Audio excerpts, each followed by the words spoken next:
What's going on, guys? My name's Theoatrix and welcome to my updated farming guide. Since my last video, there's been a number of changes to the farming skill. There are now 15 new farming patches in Old School, including 2 of the new coral patches. A lot of the new patches came from Valamore's release, although Sailing has introduced a new hardwood and calquat tree patch. Alongside new patches, there are also new crops you can farm, including some additional hardwood trees, or there are new hops like flax and cotton.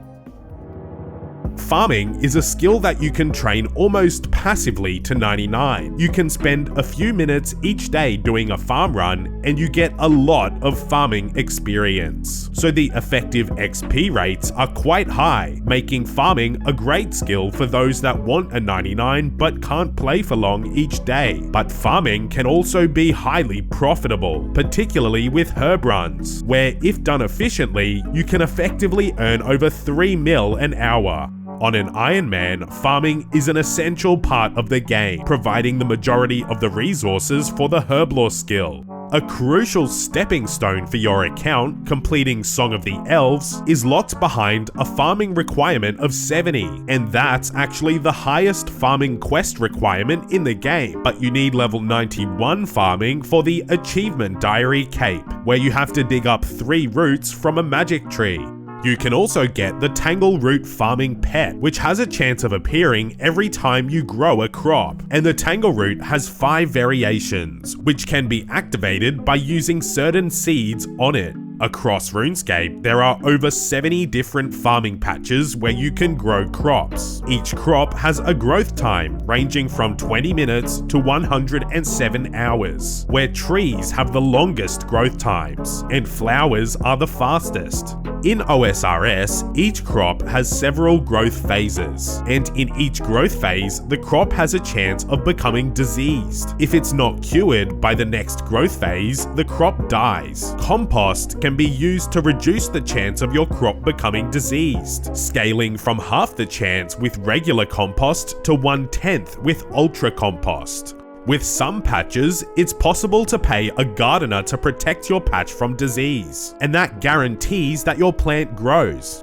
For patches that yield produce, like allotments or herbs, they begin with a set number of harvest lives. For example, a herb patch will start with 3 harvest lives. Then for every time you harvest a herb, there's a chance that the crop loses a harvest life. Once the crop is out of lives, the patch becomes cleared, and the chance of losing a harvest life depends largely on your farming level, but it also depends on the magic secateurs, the addis plants, and achievement diaries. Also, compost can be used to increase the number of harvest lives in a patch. For example, on herb patches, regular compost increases the harvest lives by 1, and then Ultra Compost will give 3 extra harvest lives. So this means the minimum number of herbs you can get from a patch is 6 when using Ultra Compost. Leveling your farming in Old School is mostly done by completing farm runs. This is where you teleport and traverse the RuneScape map, tending to farming patches every time they're ready to harvest. There are definitely other ways to train your farming, and I will show those in this guide, but farm runs are generally the most common, particularly trees and herbs. Building a daily farm running routine is your best way to level 99 farming, chipping away slowly each day, but forgetting to do your daily runs can quickly develop into a bad habit, and the best way to break a bad habit is with Fume. Fume is a flavored air device built to help people stop vaping and smoking, disrupting the hand-to-mouth habit. It's nicotine-free, battery-free, and vapor-free, just a weighted, twistable alternative for those craving moments. Trying to remove a habit without a replacement is a hard task, and using Fume is the replacement. There's a range of Fume flavors available, ranging from crisp mint to peach blush, or even the limited time gingerbread flavor. And to start the new year right, Fume is doubling down on breaking old habits. For January only, every core flavor you order is doubled, and on top of that, By using my coupon code, you get a free gift when you grab the Journey Pack from the store. But do keep in mind that the double core offer disappears when January ends. So to start your nicotine replacement, head to tryfume.com and use the code Theoatrix OSRS for a better deal. With my code, you can claim the double cores plus the free gift. Thanks to Fume for sponsoring this video. Now, back to the farming guide. And when you're training farming, it's important to know about the equipment that can boost your XP and profit. There's the bottomless bucket, which is obtained from Hespori or can be bought off the Grand Exchange. It doubles the amount of compost you put in, which can save a lot of money and time in the long run. There's the farming outfit, acquired from the Tithe Farm minigame, and on average, it's going to take about 550,000 farming XP at the Tithe Farm to get the full farming outfit. With that, wearing the farming outfit gives a slight boost to your XP when farming, up to 2.5% with the full set equipped, and the farmer's hat is also required for an elite clue step. There's the Magic Secateurs, obtained from the Fairy Tale Part 1 quest, and this increases your farming yield by 10% on most yielding patches. These Secateurs are most notably useful for herb farming, where you need to ensure you have them on you for the boosted effect. Partaking in the Nightmare Zone can actually help your farming, where you can get scrolls of redirection. Using these scrolls allows you to teleport to places like Tavali or Hosidius, which are close by to certain patches. Next, I'm going to show you what your pathway to 99 farming might look like. From level 1 farming, it's really slow to train farming by harvesting crops. So I'm going to show you 2 different ways to train at a low farming level. Then once you reach level 15 or 12 with a garden pie boost, you can start partaking in tree runs, which are your most effective way from level 15 all the way to 99. Trees take many hours to grow and give thousands of XP when you harvest them, and that makes them the best use of your time and the most efficient way to train your farming. But along the way, you can do herb runs for profit and some XP, along with seaweed allotments and some miscellaneous patches. There's also the Tithe Farm, which I'll show later in this video, and that has a range of useful unlocks. So let's start off by covering the low-level training methods for farming. There's 2 methods that I'm going to show: questing and bagged plants. Questing can be your ticket to tree runs without having to sit through the slow early levels of farming. In my previous guide, I said that you can do the Fairy Tale Part 1 quest to go from level 1 to 17 farming. A lot of players commented that this was wrong, saying that you need 30 farming to complete the quest. But all your farming level affects is your damage against the final boss. And if you have at least 40 strength, you'll have no problems defeating the boss, even at level 1 farming. So after completing the Fairy Tale Part 1 quest, you can then complete more quests to continue all the way from 1 to 38 farming. You should at least do the Garden of Death quest, which gives 10,000 XP and is an easy quest. At level 1 farming, you can also train with bagged plants to level up very quickly, and this is the fastest way to reach level 15 farming. To train with bagged plants, you need your own player-owned house, and you need filled watering cans and bagged plant ones. Then in your house, in building mode, you repeatedly build the plant and remove it in your portal room. You need exactly 78 bagged plants to go from level 1 to 15 farming, and to get the bagged plants, you can buy them off the Grand Exchange, although I would recommend buying them from the gardener in Falador. When training with this method, if you have your house in Rimington, you can bring the bagged plants in noted form, and you can unnote them at the general store nearby. Now, tree running is easily one of the most efficient ways to train your farming. If you spend just 10 minutes doing a full tree run and you get 100,000 XP, that's the equivalent of 600k XP per hour. So that makes it a very rewarding method for the amount of time you put in. As you level your farming, you'll unlock new types of trees to plant. At level 27, you can start planting fruit trees, and at level 35, you unlock hardwoods. Once you reach the higher levels, especially above 72, you gain access to an even wider variety of patches and tree types. There are now 30 tree patches across Gielinor, 7 regular trees, 7 fruit trees, 5 spirit trees, which aren't typically used for training, 5 hardwood, 3 calquats, plus 1 each for celastrus, crystal, and redwood trees. Regular trees take up to 8 hours to grow, meaning you can fit in 2 runs per day. Oak trees grow in only 3 hours, so you can do several runs per day if you want to level up faster. Every fruit tree, on the other hand, takes 16 hours to grow, which makes them suitable for daily runs. And the other trees vary in time, with redwoods being the slowest at about 4.5 days. A solid tree run schedule might include doing a full tree run in the morning, doing every patch you can, and then just a regular tree only run at nighttime. Some of the tree patches have unlock requirements, where low-level players should try and complete the Bone Voyage quest to access at least the hardwood patches. So which trees should you plant? Well, I'll show you 2 example pathways to 99 with tree runs, and the first pathway is the fast pathway, taking around 70 days to reach 99. Then after, I'll show a low-cost pathway, which takes 200 days, but costs far less money. On the fastest pathway, you'll essentially farm the best trees you can while doing 2 runs per day. Starting with oak, you work up to magic, then fruit, you work to dragon fruit, for hardwoods up to rosewoods, while completing calquat, crystal, celastrus, and redwood trees as they become available. To secure the fastest 99 farming, you always want to pay the gardener for protection, even if it is costly. On the cheap tree pathway, you'll plant regular trees up to willows, fruit until papaya, and you'll also farm the hardwood patches, as well as calquat, celastrus, and redwoods as you unlock them. To save money on 99 farming, you can use Ultracompost on your patches and skip paying the gardener. Since compost greatly reduces the disease, you should always be using Ultracompost if you're not paying for patch protection. With willow trees on this pathway, it is possible to do more than 2 tree runs per day, and willows only take 4 hours to grow. Alright, now I'm going to take you on 3 example tree runs, starting with your first ever tree run, then a regular tree run, and finishing with a complete run with every tree.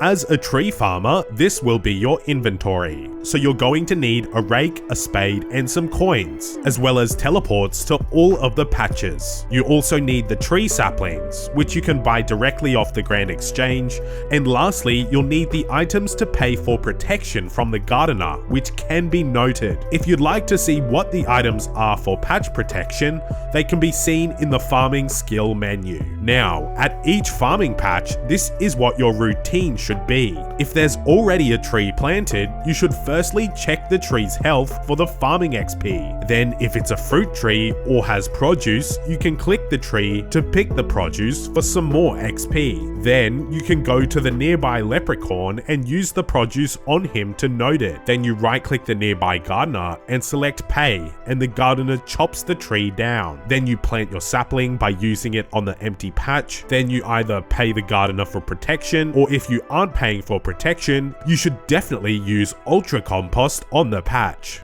So the first tree run I'm showing is for the first timers, with a low farming level. This focuses on trees only, with low requirements and easy access patches. This is the run overview, with the patch locations and the best teleports to each patch. The teleports are in order from the fastest on the left to the slowest on the right. So to begin the run, I teleport to Lumbridge and run west outside of the castle to the tree patch there. If it's your first time at the patch, you'll need to rake it, then plant the sapling. Otherwise, if there's already a tree planted, you check the health, pay to remove the tree, and replant it. Then I teleport to Varrock and head to the Varrock Castle tree patch, and that's to the northeast. And after that patch is done, I run to the Grand Exchange spirit tree, and I teleport with it to Gnome Stronghold. Then I run south towards the tree patch next to Neve, and I tend to the patch. Then I teleport to Falador with a Falador teleport, and I run east to to the Falador Park tree patch. I check the health, pay the gardener, plant a sapling, and then I teleport to Tavali using a teleport to house. Then I run to the Tavali tree patch. Then I teleport to Civitas and take the Quetzal to the gorge.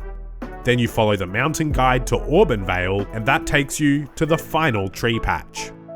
The next run I'm showing has some higher requirements, and this is a run you can do in addition to a complete tree run with fruit trees. Here's a run overview for this run with the teleports for each patch. So starting from anywhere, I teleport to Lumbridge and run west outside of the castle to the regular tree patch. And then I use a Varrock teleport, and I run northeast to the Varrock patch. Then next is the Falador Park patch, which I use a Ring of Wealth to get there. Then I use a teleport to house, which is in Tavali, and then I run to the Tavali tree patch. And you can also access with a redirected house tablet or with a Falador teleport. Then I use a skills necklace to the farming guild, and you can tend to the regular tree patch here if you have 65 farming. Then you can use a Slayer ring to the Stronghold Slayer cave, or a spirit tree to the Stronghold. And then there's a tree patch right next to Neve. Then I head to Auburn-Vale with the mountain guide, and then I run to the new tree patch there and do the routine. And that was the final tree patch. But if you have Hespori seeds and you want to speed up your farming training, you should go ahead and defeat Hespori and replant it. Now next is the complete tree run, and for this one you will need to bank at some point to get more saplings. This run includes regular trees, fruit trees, and all of the extra trees. Once again, I'm showing the run overview so you can see the best teleports for each patch. So I teleport to Lumbridge and again run west to the regular tree patch there. Then I teleport to Varrock and run northeast to the Varrock Castle tree patch. The next is Falador Park again, so I use the Ring of Wealth, and then the next is Tavali. So this time I teleport to Falador and take the shortcut to the tree patch. Then I teleport to the farming guild with the skills necklace, and I firstly run through the mid-tier section with the regular tree patch, and then I run to the high-tier section of the guild for the Celestrus patch, and then the fruit tree patch, as well as the redwood patch while I'm there. Then I make my way to Gnome Stronghold by using a spirit tree, and I tend to the regular tree patch there. Then to the northeast, I tend to the fruit tree patch. Then I take the nearby spirit tree to Tree Gnome Village, and I follow Elcoy out to the fruit tree patch. Then I use a redirected house tablet to Brimhaven, and I run north to the fruit tree patch. Next is the Camelot fruit tree patch, so I teleport to Camelot and run southeast. But on the way, I stop by the bank to get more saplings. Then I tend to the patch and then use a teleport crystal to Liletia, and I tend to the fruit patch. And then I go to a nearby fairy ring to access the Calquat patch in Taibo One Eye. Then I use a Civitas teleport and travel with the Quetzal then mountain guide to Auburn-Vale, and there's the regular tree patch. Then I make my way south to the rowboat and take it to Castori, and then I run to the fruit tree patch, then the Calquat patch in Castori. Then I access the nearest fairy ring and go to the Great Conch, and here there's another Calquat patch. Then I use the dig site pendant to Fossil Island, and I tend to the 3 hardwood patches here. Then I once again go to a fairy ring and go to the Avium Savannah for the new hardwood patch. Then I make my way to a spirit tree again and travel to Fell Dip Hills. Then I take the nearby rowboat to a new hardwood patch. And the final patch is the Crystal Tree patch located in Privdinis. And I tend to that patch, and then the run is complete. Except, one more thing, you should go and defeat Hespori once your run is done. So next, herbs. And herbs take 80 minutes to grow, which makes them perfect to pair with things like allotments for some extra farming experience. There are currently 10 herb patches across Gielinor, though 5 of them require unlocks before you can access them. 3 of those patches are locked behind quests, but they're quick ones, like low-level players can do Priest in Peril or the Children of the Sun. And the hardest patch to unlock is one after the Elite Mauritania Diary.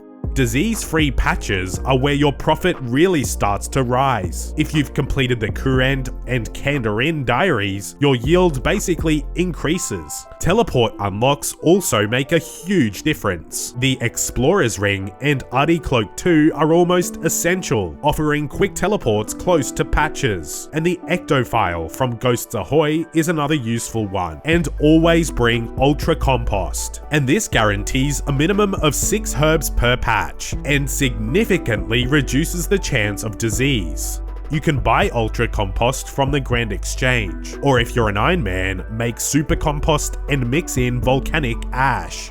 The most profitable herb to plant changes as your level and diaries progress, but generally at level 32, Ranars become the first big moneymaker, where they really shine when you have disease-free patches. At 38 farming, Toadflax generally become more profitable than Ranars until a higher farming level. At 50, you can do Aventos, which are the most profitable currently when using non-disease-free patches. And at level 85, you can plant Torstols for the best herb farming XP rates, although not as much profit as the ones I've mentioned. A tip, you can use a garden pie to temporarily boost your farming level, and you can start planting herbs earlier. For example, you could plant Ranars as early as level 29. Here's what you need to bring to a full herb run. You need a seed dibber, spade, and a rake, which you can store at the Tool Leprechaun. You'll need herb seeds, which you can buy, or Ironman can get them from a range of sources. You'll need Ultracompost, which you can again store at the Tool Leprechaun. You'll need teleports to all of the patch locations, which I'll show in a second. And if you've done Fairy Tale Part 1, you should bring your magic secateurs. And lastly, the bottomless compost bucket is useful for saving money and time. At each patch, follow this routine. You firstly rake the patch if it's your first visit. If herbs are ready, harvest them by clicking, and by spam clicking the patch for the first few seconds, it doubles the harvesting speed. You can then note your herbs by using them on a Tool Leprechaun. Then you plant the next seed, then withdraw Ultracompost and apply it to the patch. Then you teleport to the next patch. Efficient players can do a full 10 patch run in a few minutes, and repeating this every 80 minutes maximizes your profit.